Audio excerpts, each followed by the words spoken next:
अयोध्या में भगवान राम का भव्य मंदिर का जो निर्माण कार्य है वो चल रहा है और आज एबीपी गंगा पर हम आपको तस्वीरें दिखा रहे हैं जो भव्य राम मंदिर के निर्माण से जुड़ी हुई हैं। आप देख सकते हैं कि किस तरह से जोर शोर से तेजी से ये काम यहाँ पर चल रहा है। और हमारे साथ में इस समय श्री राम जन्मभूमि तीर्थ क्षेत्र ट्रस्ट के सदस्य अनिल मिश्रा जी हैं। उनसे जानेंगे कितना काम पूरा हो चुका है, कितना काम बाकी है, क्योंकि कल ही मुख्यमंत्री योगी आदित्यनाथ भी अयोध्या आए थे। यहाँ पर उन्होंने जो निर्माण कार्य उसका जायजा भी लिया था।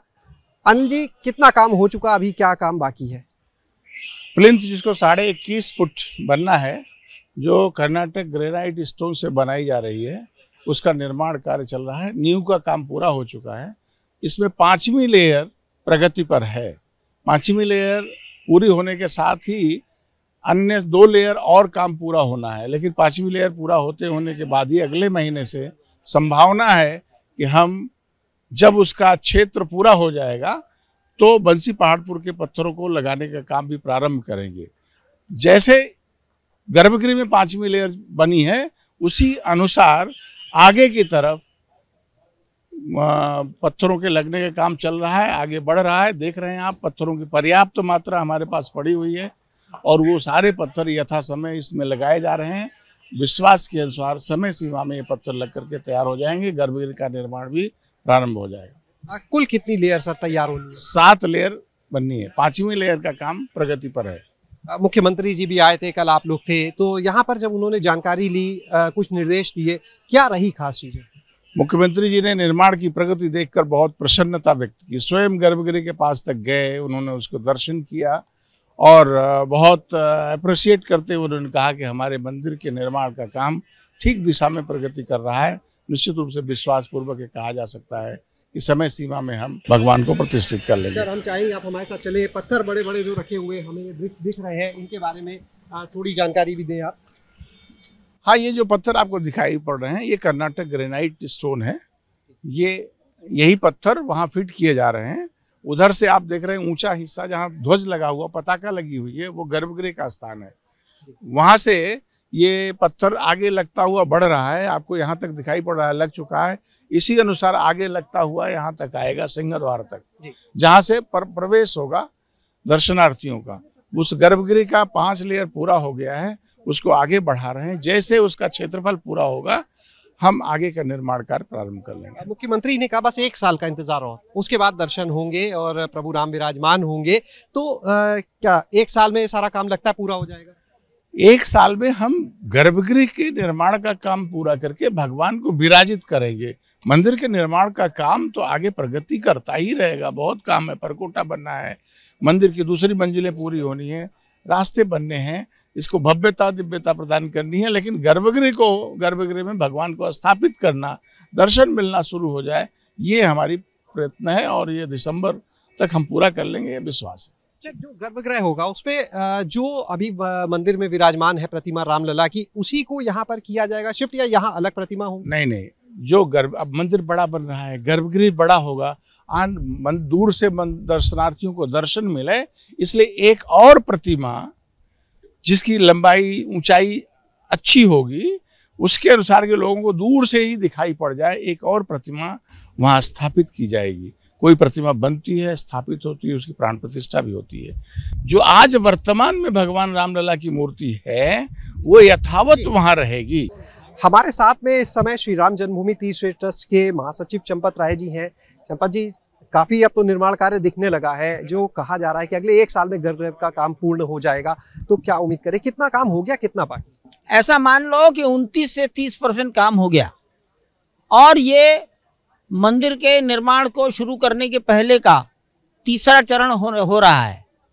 गर्भगृह पर लगभग पूर्णता की ओर है और बहुत जल्दी 1 महीने में, 1.5 महीने में, यानी 40-45 दिन में नक्काशीदार पत्थरों को रखना, इंस्टॉल करना शुरू कर देंगे।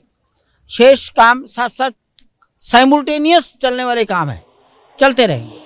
मुख्यमंत्री जी आए थे, आप लोग रहे, उन्होंने भी कुछ चर्चा की होगी आप लोगों से पूरे उन्होंने पूछा, जैसे मैं आपको बता रहा हूँ ऐसे उनको बताया। अच्छा, ये जो पत्थर लगे हुए हैं, कुल कितनी लेयर्स बननी थी और कितनी हो गई हैं? 7 लेयर लगेंगी। गर्भगृह पर 5वीं लेयर चल रही है। इन पत्थरों की खासियत के बारे में अगर जानना चाहे, काफी भारी ग्रेनाइट है, ये तेलंगाना और कर्नाटक का ग्रेनाइट है।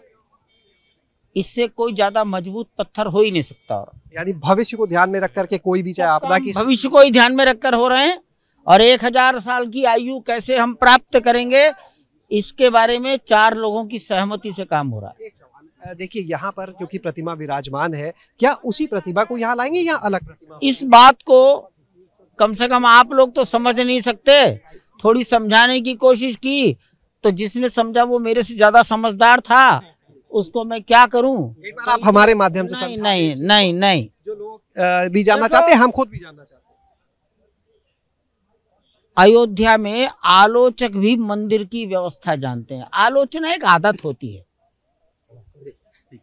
जानबूझकर आदमी अपने को अज्ञानी तय करता है। अयोध्या में हर आदमी जानता है। अयोध्या में वासुदेवाचार्य जी का मंदिर है, नृत्य गोपाल दास जी का मंदिर है, देश में बड़े बड़े मंदिर हैं। मंदिर में एक प्रतिमा रहती है जो हिलती नहीं कभी, उसे अचल प्रतिमा कहते हैं। और एक दूसरी प्रतिमा होती है जो अवसर पर, त्योहारों में, उत्सवों में बाहर निकाल लाते हैं, जनता को दिखाने के लिए। भगवान को झूला झुलाना है तो एक भगवान का रूप बाहर आएगा, झूले में बैठाया जाएगा, उसे सचल प्रतिमा कहते हैं। उसको उत्सव मूर्ति कहते हैं। जो बाहर आती है वो उतनी भारी होती है जो लाई जा सके। 1 टन की प्रतिमा प्रतिष्ठित कर दें, उसे बाहर कौन लाएगा। इसलिए मंदिरों में जो अचल प्रतिमा होती है उसकी प्राण प्रतिष्ठा होती है। वो पत्थरों की भी होती है, वो धातुओं की भी होती है। आज जो प्रतिमा है मैं नहीं समझता आप उसे देख पाएंगे क्या। वो तो आंदोलन की उत्पत्ति है, 70 साल से उसकी पूजा हो रही है। तो उत्सव मूर्ति यही रहेंगी। उत्सव मूर्ति एक अलग चीज है। 365 दिन उत्सव मूर्ति भगवान के आसन के साथ साथ रखी रहती है। जब प्राण प्रतिष्ठित बड़ी प्रतिमा की पूजा होती है तो उसकी भी होती है, लेकिन मंदिर वही माना जाता है जिसमें दोनों मूर्तियां साथ साथ रहें। यहां भी वैसे ही होगा। चूंकि पत्रकार मेरे से ज्यादा समझदार था, उसका काम ही था मंदिर बनवाना। अपनी 25 साल की उम्र में 85 मंदिर बना चुका था। और कुछ लोगों को आंदोलन की आलोचना करने की आदत पड़ गई है, उससे मैं प्रभावित नहीं हूँ। तो यहाँ पर हमने चंपत राय जी को सुना, जिन्होंने बताया कि यह मंदिर में चल और अचल 2 प्रकार की जो प्रतिमाएं होती है, यहाँ पर भी वैसा ही देखने को मिलेगा।